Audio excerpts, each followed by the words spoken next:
cipher. Where area? Oh, there she is. Okay, we're gonna have to stand.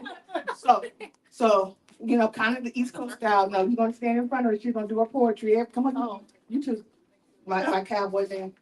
Tanya, come on. We're gonna do it like a standing cipher. Okay. Wonderful, So wonderful. when you do your poetry, we'll all be standing around you. Oh, okay. This is exciting. So you should know that it's we just have a big space, but in other parts of the country, they will do a standing and we will just all be in the room. Okay. So well, my buddy here with Drapetomania, I'm gonna need you to stand in my cipher or yeah. And let you, and you just have to make sure you're comfortable because I want to let them do a couple of, and then she's going to sit down and do Author talk author talk and with the fellow author Michelle. with the fellow author Michelle. But we're going to real quick get her under this. Are you going to come and is he coming? Okay, okay. And so what you're going, she's going to read from her poetry, and we're going to be there standing. You don't have to be stiff, but this is just it's something that I've learned across the country that when you have a small number, especially when it comes to somebody on the mic, because this is like poetry, hip hop, and all that kind of stuff. It's on the mic, it's poet, and I'm gonna let us celebrate her in a cipher type of format. Is that okay? Yeah. Okay. Okay. So it was special. You might not be used to it. Okay. I'm not, y'all. Okay, okay, so let's do some expectations. Tonee B Shelton is not a slam poet. Let's go ahead and clarify that now. On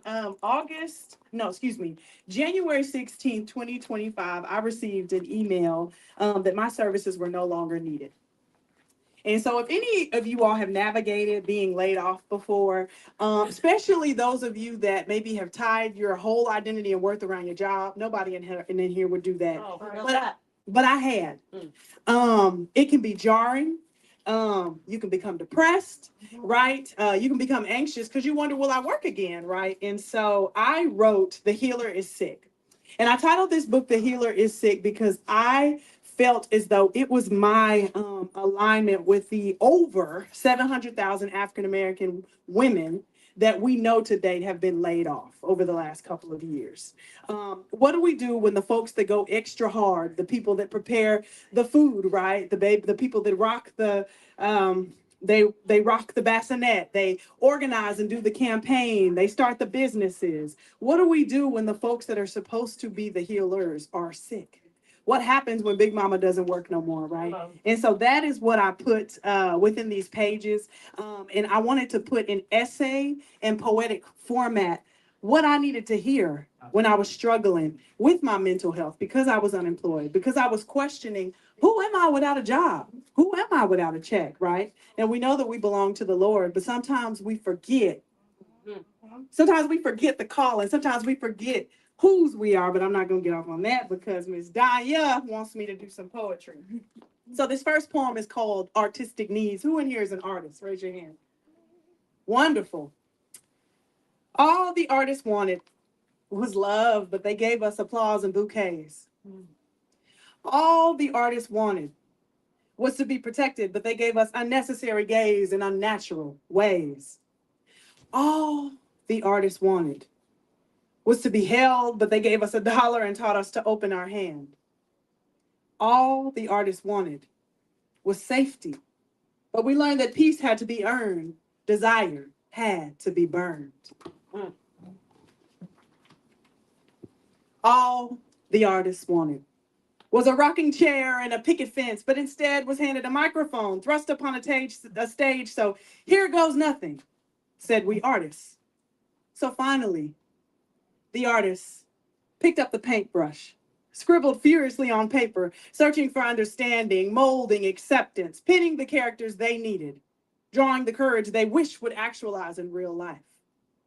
All the artists wanted was to be wanted. Instead, artists gave the world the art they never received as love when they needed it the most. That is artist needs, y'all. Right. Okay. So I'm going to read a couple of my poems and then we're going to have an author talk. I'm going to relieve y'all from being on your feet, okay? Because some of y'all like, girl, you know my shoes is cute. This is origin stories. Who your people? Who bled and died for you to live? Who crawled and broke their back? What did they give? What is legacy and heritage without direction? What are the folks who came before you without a marble erection? Who your folks? They from around here? Or were they seized, tagged, and gagged? Were they baptized in fear? Your people, the Joneses, from around the way, with big noses and prominent cheekbones, always got something to say. Or are your people Bible-toting, pistol-holding missionaries? Them folks from the mountains who blend and look scary. Who your people? Where your folks? Whether ash cloth or bespoke, whether alabaster or black as ash, whether ivory plate and flush with cash, whether across the train tracks, trails of walking with an ocean of tears, whether amongst the skin folk of the slave and the overseer. Who your people? Where them folks that look like you? From the red man to the dead man to the woolly woman with the dark hue. To all the people clasping hands through time, beget so and who's who, which beget you. That's who your people. Oh my God. Right. Y'all make me feel like, look, y'all make me feel like I got a little talent. All righty, I'm gonna do a couple more and then we'll have a seat. We'll get into this author talk. This is on failure. What do you do when failure comes to you? Do you bow and curtsy and say, how are you? Or do you raise fists and battle until you're black and blue? What do you say when life gets in the way and the things that you try don't work, come what may, your desires delay? Do you say, oh, well, I'm bound to fail? Or do you lift your chin and tell setbacks, go to hell? Who are you when stripped of wins, when nothing works and you've lost friends? The calls stop coming and the money runs dry. The love in your life turns out to be a lie. The people in the streets call you foe. Where do you go when life tells you no? Do you bow to failure when failure says hi? Or in the midst of your tears, do you tell failure goodbye? Do you don the armor of resilience and vow to never fold? For failure is bound to kiss you until well old. But you know that beneath failure is the chance to see within. A failure is just a chance to re-examine, reset, and then rise once again. We do not bow or curtsy to failure, making it our companion or our friend. No, we fight failure tooth and nail, because fighting failure means we win in the end. Thank you. All right. Right. Okay. We are going to, this is woman, because who all in here has a praying grandmother and a mama that loves you desperately, an auntie, a stand-in friend? This is woman. Make room for the womb, for the carriers of the seeds, for the women that birth on their hands and knees. Make room for the womb. Make space for the women who are birthing, for the ladies with the hot flashes, 50, 40, and flirty, for the 30s in a hurry to be mommy. Make space. Make way for the eggs that have yet to sprout legs. Make room for the womb. Make space for the ladies in the back who desire children, but time they can't get back. Clap for them and remind them that they don't lack a thing. Make room for the womb. Make space for the ladies going through the change, feeling bold one day and the next feeling strange. Make room for the womb, for the womb brings happiness and doom. Make room for the womb. Hey. All right. And this is my last one. This is Crocodile Tears. This is specifically for my chocolate ladies that live on this earth. Who will cry for the black girls? The dark ones with no curl patterns, the ones in alleys and corporate offices. Who will mourn for the mamas just wanting to be free? Who love with no return? Who press and primp and write policy with bare ring fingers? Who will mourn the brown girls, the ones overlooked and underestimated? Who became hard like granite and paid for it with hair like cotton, softly dying on the inside? Who will mourn the most visible, invisible human created? Hated for being woman, ignored for being brown, seen for too much, unseen for not enough. Who tells little black girls that become brown women, I love you, I'm here?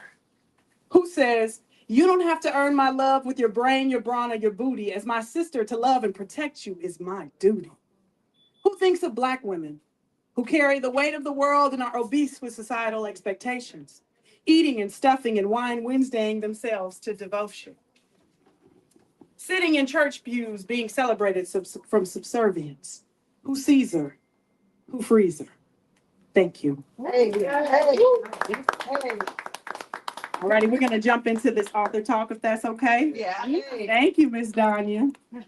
I loved having the support of everybody. That's different. I've never done that before. I'm gonna say, Okay. so y'all know when y'all see these clips, it's gonna say, we all stood for Tonee B Shelton poetry. Yes. That's crazy, right? But it's gonna work. You're gonna see I'm doing it across the country after that, okay? Okay. Thank y'all so much for standing up. Yes, ma'am. Well, Dr. Michelle Kindred, I am an educator and author and editor, therapeutic strategist, life strategist, and a therapeutic writing coach. Is this thing coming up? Oh. I'm here to do this opening thing. We talk about this book because it's a lot of good stuff in this book. So I have a few questions. I want to make sure that we understand. Now, you did mention before, as you were speaking, that the title of the book, how you got that title, okay? That's a very deep title, but you also mentioned you wrote it during unemployment. So can you tell us what that taught you? How did that connect? And what was the relevance of being unemployed in this book coming out? How did you do that? Thank you for asking me that. Yes, I think when you're in a season of unemployment, you realize that a title is a salary, but your work has no limitation. Your work is what God put you on this earth to do. And I realized that instead of leaning into a title and feeling sorry for myself, I was going to put my work the things that God called me into action by putting out this book. And I didn't want to be selfish. So when I was writing, I was thinking, how do I literally write myself back to mental health? And when I made the decision to actually make it a book, I saw the mass layoffs happening across the country, not just for African American women, but just for people in general. And I said, okay, what would I want to read? What are the words that I would need to hear to get through this rough point? Those that know me know that I try to be a bit transparent because all humans really want is to be understood and to know that they're not the only one, that they're not the only one. And so that's why I decided to put this and name it The Healer is Sick, right? Because sometimes you can put all your stove in the wrong basket, right? You can put it all into a job, and our job should bring us joy and purpose as we serve other people, but they can always be removed from us. Excellent, excellent, excellent. Because I was really wondering, okay, are you referring to yourself, the healer, or now I see as I read the book, in general, we're all in that role as healers. So that brings me to this. You mentioned mental health. This book is a platform which made you very vulnerable. Mm-hmm. That's not an easy place to be. So that's part of the work that I do, is to take those stories that people hide or hold on to when they're feeling lost and bring that to the presence, because your story does not have to define you.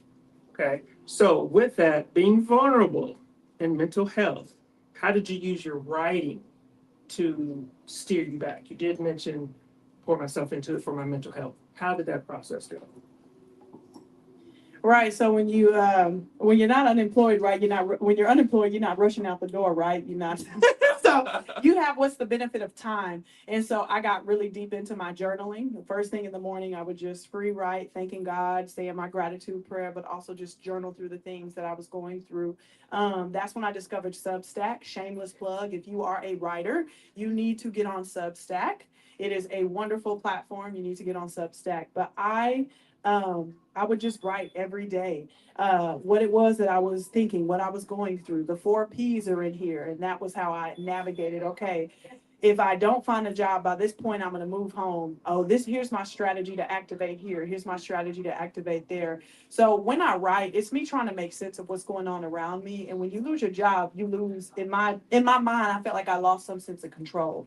So for me, literally having the pen to design this world was me continuing to try to control my narrative, not just for a book, but in life, if that makes any sense. So, yes, ma'am. That's very deep. Thank you for sharing that. But you mentioning the mental health part of it. Now, like I said, I do therapeutic writing. I get it. But for others who might be going through some things like that, when is it, or is there a signal that lets them know I might need a little bit more professional help? Or was there a time during that spell where you thought, oh my gosh, this is not enough? Yes. There was a time, I think it was in March and April, I got really cringe and cried on the internet. And I laugh about it now. We thank God I can laugh about it now. But I hit this wall where I felt like, oh my goodness, I'm never going to work again. My back is wide.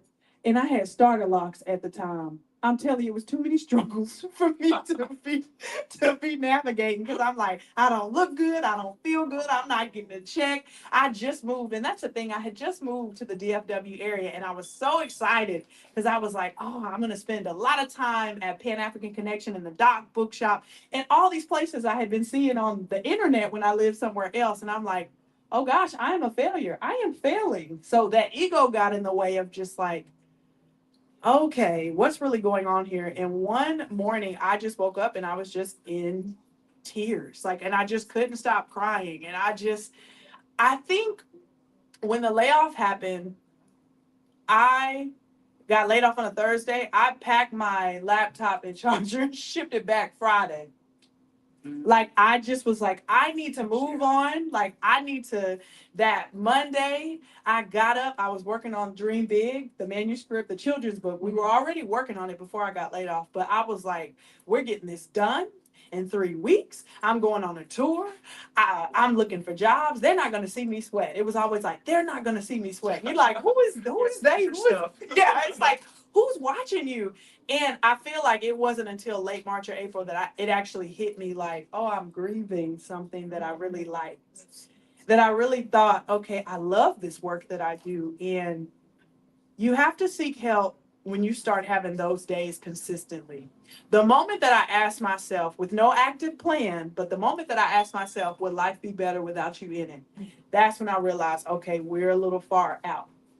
We're a little too far out of tolerance now. Because I've consistently seen a therapist, right? And we would talk through some things. But when you start to ask yourself questions that could potentially lead to, and I hate to say it, but I need to be transparent because I have a license as a social worker. When you start asking yourself the questions, would life be better without me here?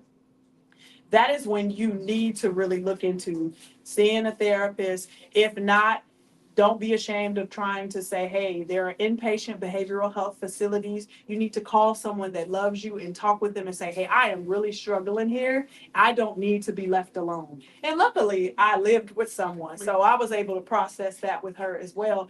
But when you start asking yourself the question, would life be better without me here? Or you don't see any light at the end of the tunnel for 30 to 60 days or so, that is when you need to reach out.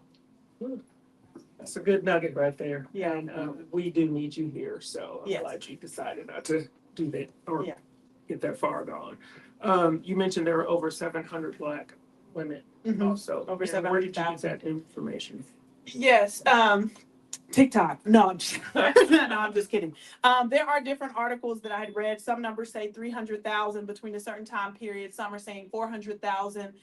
There are some platforms I've listened to, some folks that are doing like the sociological research, and they're dating it between, I think it's like from 2024 to 2025. And then there's research that you can look up from 2025, like January, from literally January 25 to June 2025, the number they're tracking of African American women that are laid off. So you'll hear 300,000, 400,000, and some are saying upwards of 1 million were laid off, at least in the last 2 years. And that to me, everyone say don't make anything a race thing, but it does beg the question, what industries were we in? Where did we come from to where it was able to be all of us were swapped out? What jobs were we doing? And then what was the sinister strategy to remove such a large demographic and populace of people? And then what does that mean? Because what folks aren't thinking about is I go to church. I like to spend time with my friends. I like to invest money into buying too many books from the Doc Bookshop and Pan African and any other bookstore. I like to have my little luxuries. And when I'm unemployed, that means I can't sow seeds into things that I'm interested in, right? So if you say you're taking all of this revenue out of a populace, Well, who suffers? The institutions that we go to. So your church will feel it, your sorority will feel it. If we can't pay dues, you start asking the questions, right? A lot of little things trickle down, right? You can't get your hair styled, you can't get your lashes, all of these things. But also your just identity and worth, you start to really question, am I gonna be all right? Am I gonna make it? And you are. Wow, that's because I was laid off I was laid off. I mean, y'all see I own the store, but I was actually laid off from my career. I'm sorry, I didn't mean that. I'm kind of hit home. Like, this is why Thank you for validating that point. You kind of hit home because it happened to me. But I'm sorry. I'll wait till Q&A question. Well, let me just say this. There was a part in the book, and I was curious because I do know you, that you mentioned you were not married. So give a little advice about the single woman, or do we as women need to connect being complete? Does that, or do we complete ourselves, or how did you deal with that, or what advice would you give another single woman who's like, well, I should be married by now? Oh my God, it's loaded. Loaded conversation. She did this on purpose, y'all. We're not gonna have her facilitate the dialogue anymore. I believe that the Lord created us to be in companionship, right? As a believer, I think if you have a desire for something, I believe that means at some timeline you will meet it. As much as y'all get on my nerves saying there's no timeline for things, I really accept that. Because I think it's easier. I'm learning from my friends. A lot of my friends have me by 20 years or more. I like to hang out with the 55-year-olds. If you ain't 50 and up, I don't even want to talk to you because what do you know? Right? No. I'm just good company because I'm 55. I'm 55. And me being a 34. But growing up, I think the church, not to like kick the churches back in, but you saw the families, you saw people married with kids. And I think for me, it was like graduating from high school and you see people get married right away, like getting married at 18 or 19. And my parents was like, girl, you finna go to this school that we pay for. You got time for that. And so my folks were always like, you got time for that. You got time for that. And so I think I dilly-dallied. I could have done more to probably look for a fella. And then I think I looked up and I was like, oh my goodness, is it never going to happen? And I think social media doesn't help too because the algorithm's going to show you Danya got married and she's smiling and so you're happy for her, but you're like, dang, when is it going to happen for me? And then if you're not careful, you'll start comparing yourself to other people's journeys. And it's like, but all of our walks are so different. It's our own journey. And I don't think the answer is telling our young ladies or our young men that they don't need somebody to love them. I don't think that's the answer. Because I don't think humans are wired like that. We're wired for connection. Well, God made two. Yeah. So.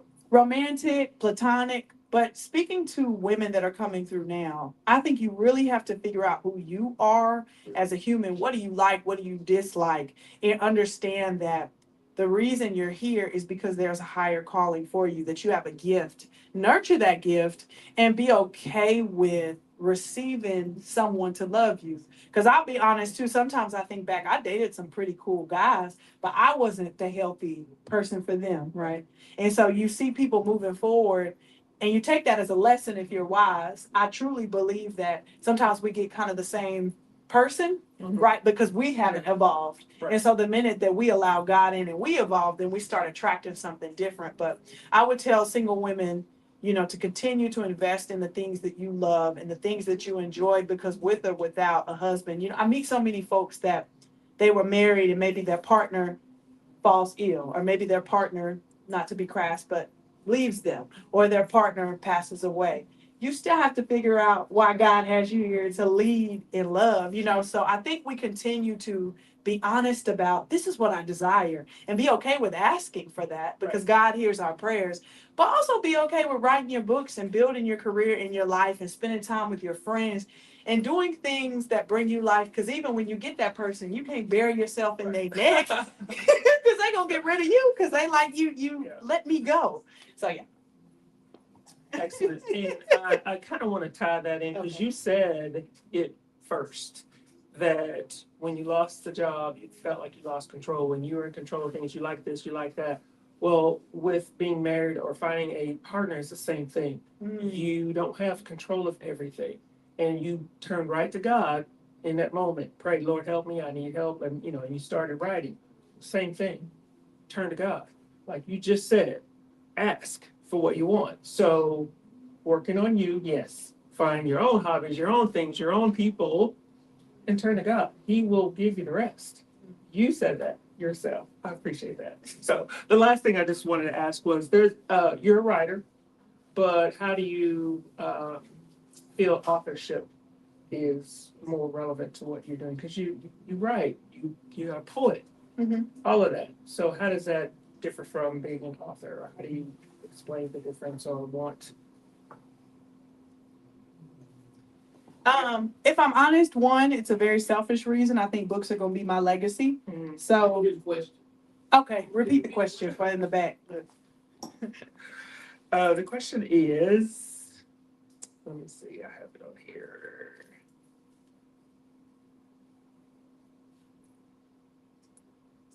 Could you ask me about being a writer, but what's the significance of being an author? Yeah, that was it. Yeah. Yeah, you're a writer, but what's the significance of being an author? Thank you, sorry. Yes, ma'am. No, you're fine. Selfishly, I have asked myself the question, we're not putting things in front of God, but if I never have children, what will I leave behind? And as I walk through spaces like the Doc Bookshop and Pan African, and I say those two because those are the two that I frequent the most in the DFW area, and I've seen the amazing work that they've done for the community and for the literature scene for so long. Books make folks immortal, and we can leave our legacy through our art. We can leave our legacy through our businesses. We can leave our legacy through the words that we say that live on in the folks of others. We can leave our legacy through our children that we bear, right? And for me, whether I have children or not, whether nobody comes to a book talk that I have or 9 million people know who author Tonee B Shelton is, some child is going to pick up The Scared Frog Takes the Leap at the Doc Bookshop, and I may be in Alaska in 2050, and they're going to thumb through it and they're going to realize, oh, I can have the courage enough to leap towards my goals. And then here's Tonee. I live on. Okay. So for me, selfishly, it's a legacy thing to put things into book format. I encourage anybody that I meet and they're profound, I say, you should write a book. Yeah. And there's a lot of people that are sitting here, they know that. You being a fellow author, you understand that. I think we should all contribute to the literature, culture, because for so long we couldn't even read, right? Or we're allowed to read, excuse me. Yeah. So when you think through taking up space, I feel like we can do that with literature, with books. And I put myself in books because I align with bookstores and critical thinking and libraries. And if you follow me on social media here lately, I've been on this whole library kick. Look at the beauty that these last third spaces have offered. When you think of the library is like the last almost free, I say almost, but free place where you can walk in, you can get some AC, you can get connection to the internet, you can get access to books, you can get on the computer. What else? There's a lot of stuff. They have programs, story times, jugglers, the next up and coming. I saw I live in the Killeen area, but I saw there was like a sewing club for seniors in Harker Heights. I mean, it's the last space where you don't have to have a dollar to enter. When you look at bookstores, one of the bookstores that I crossed paths with in Central Texas and Killeen was a man by the name of Babatunde. He owned a bookstore called Under One Roof. Right. And he'd be on the radio when I was growing up and he'd say, to whom you give your money is to whom you give your power. That stayed in my mind of like how we invest into folks. That's how we vote, by putting money into things that we believe in. So for me, I write books because I want to continue to keep the doors open of libraries and independent bookstores. That's awesome. Are there any questions? This is just great. Babatunde, he's the one in Waco. You say Killeen? He's in the Killeen area now, yes, ma'am. Okay, he was in Waco. Probably so. He made the sticks. Okay. Yeah, the bookstore as well. Okay. Under One Roof. Yeah. He brought in all his sticks that he shined and polished and okay. They're sitting over there. Let me jump up. Okay, one second. I have to get this question. Okay. Okay, when you talk about a lot of women that have lost their jobs, is there a study going on, like across what industry? What industries have you explored? Like I come from mortgage banking, and like when it happened to me, I was really upset. I was like, because you had put 30 years in, it was not just a job, it was my career. Yeah. But my career has always run parallel because I have a double major in economics and history. And history has told me like I've been running parallel with the bookstore and my career all the time. It always were in, I've always had it on the side, but a part of me was really pissed off Right.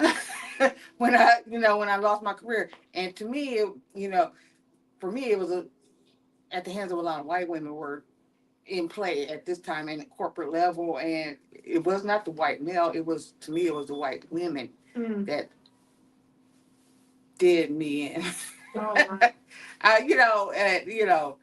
And they looked at everything I had in terms of my outside business too. All that was in play for me.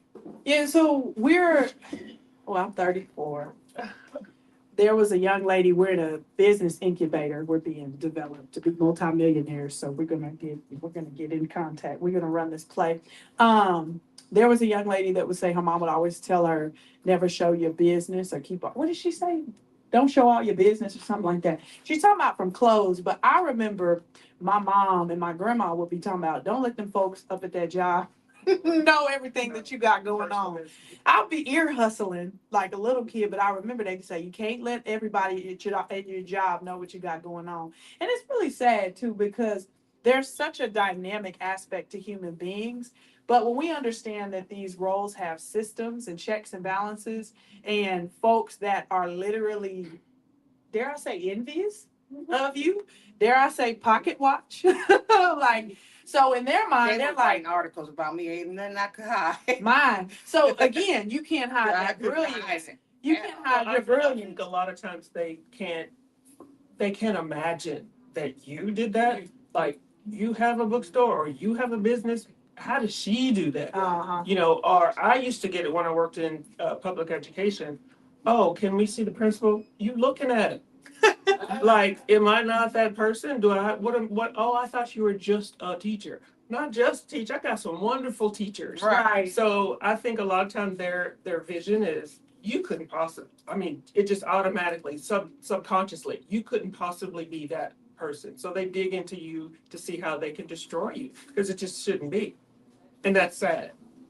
Yeah, it wasn't community type. Well, it was more On the job, right? on the corporate. Yeah, They it do was that. it was it was like It's their. I mean they could should have a sense. I don't know. You should leave one. If anybody got laid off in the Metroplex in the past year and want to come talk, you should have a round table. Like you can really lead a round table even though you're young, for the 55, because you guys have a certain strength in to say things, to put it out there, to put it in perspective, unapologetically. I could probably put meat and history and context and quotes and all that stuff behind it, but you guys can put it in a contemporary way that that really can make the world see and I won't say reparations. How do we repair the injustices that have been done to a lot of Black women with degrees, With multiple degrees, with PhDs or and we, doctorates. or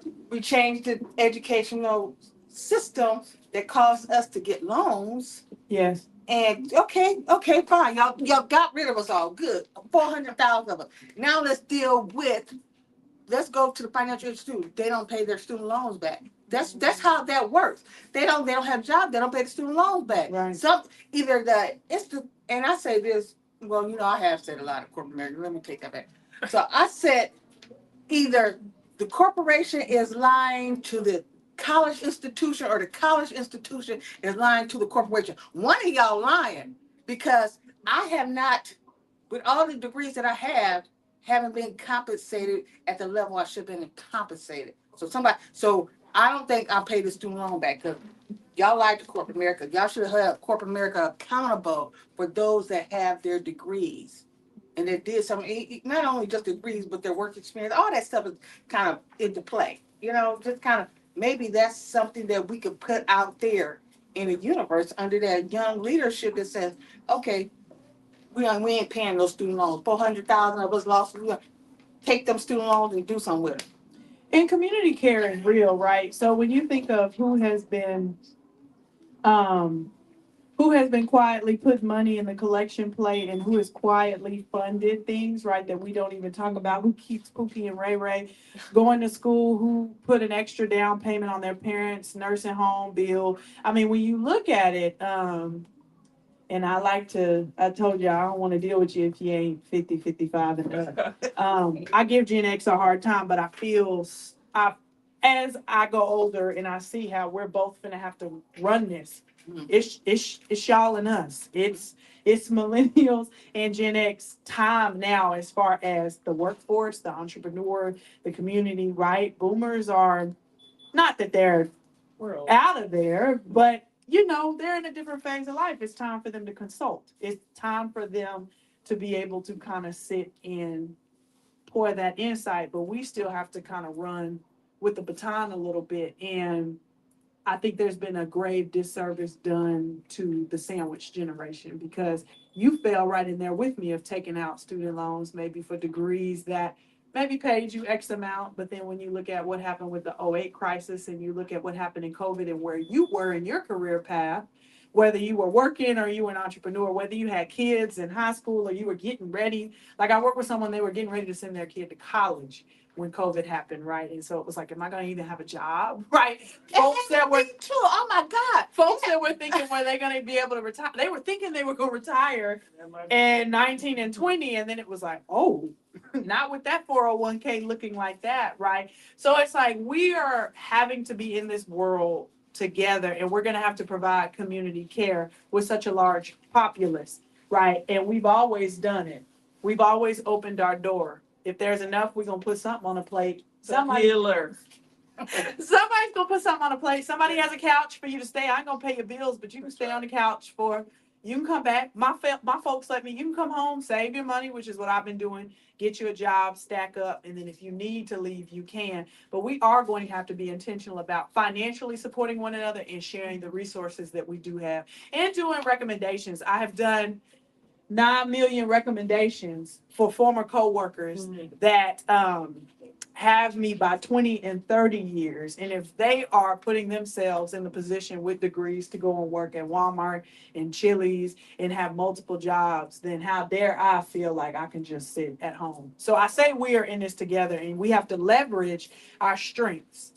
If you can make the recommendation, you should. If you can spend a couple dollars at the bookstore, you should. If you can say something at church, I put my sister on the spot. We're in an incubator. She made some things happen directly because someone made an ask. If you can meet a need, you should, because we're going to need it to get to this next era. So I think community care, intentional community care, is how we're going to get through this. And telling women that it's okay to be in mourning, but then figuring out how do we hold ourselves accountable to help you sustain yourself and pay your bills from a group thought process. Well, every culture except ours works that way. You have multiple families living in a house There we go. because we save our money and we all are rich because we like living. It's fine. You have multiple in my neighborhood, several homes. Like How many of y'all live in here? Yeah. it's a generation. So various cultures do that. We're the only ones who were trained back from them, that you need to get on out. You better get yours. You better get mine before you get yours. We're the only ones who think that way. We're the only ones who say, you 18, you gotta get out, get a job. Why? Work. We can have more money in this house. You can save more. You can have a future. We're the only ones. So the problem that you're talking about is so far before us in the training that we received. Not intentionally. We didn't want it. They came and got us and gave us that. And so a lot of that learning was from then. Like, this is how we survived. And it was us against us who survived. Even, I don't bring up slavery, but even in the slave trade, there were Black people who sold their own people because either you give us some or we're going to take you. So I think it goes far further than we can even imagine of the culture and why we're not together and why we can't pull together. Who's doing what? And then the people that you dealt with that are messed you up or messed you around, they're afraid of how much you know. Mm. They've always been intimidated by because we're the only culture who has survived Armageddon. Basically, put us down all the time. Keep rising. Keep saying it. We always stand, no matter what. That's why they can't handle that. We have to put a thumb on those people because it doesn't even matter. You can whoop them, you can take away their jobs, but look, you still stand. We still stand. So a lot of that, I don't know how we fix it, but it goes too far back, 1800s. Yeah. And you said that you were really pissed off, and I hate the strategic way to remove you, but sometimes God has to allow people to piss you off so that you can walk in your purpose. Yes. Because I often wonder if the doc would have gotten to the level that it has gotten if you were dividing your energy between, and I don't know, but dividing your energy versus you're now able to spend more time focusing on growing this. Mm-hmm. Well, no, I was able to do it both because I always believed in job and opportunities, especially like one of my staff members, she's going to college and, she was working somewhere Mm-hmm. and, she had a lot of challenges, but I know we need to she needed that help, Right. where she was, it was a lot of stress, pressure, and, I didn't allow times where it was slow that she's probably back there somewhere. If it's slow, that she would be studying, type of thing. And so I can go out in the marketplace and command that money, right? Let me just turn this. We got finished talking. So,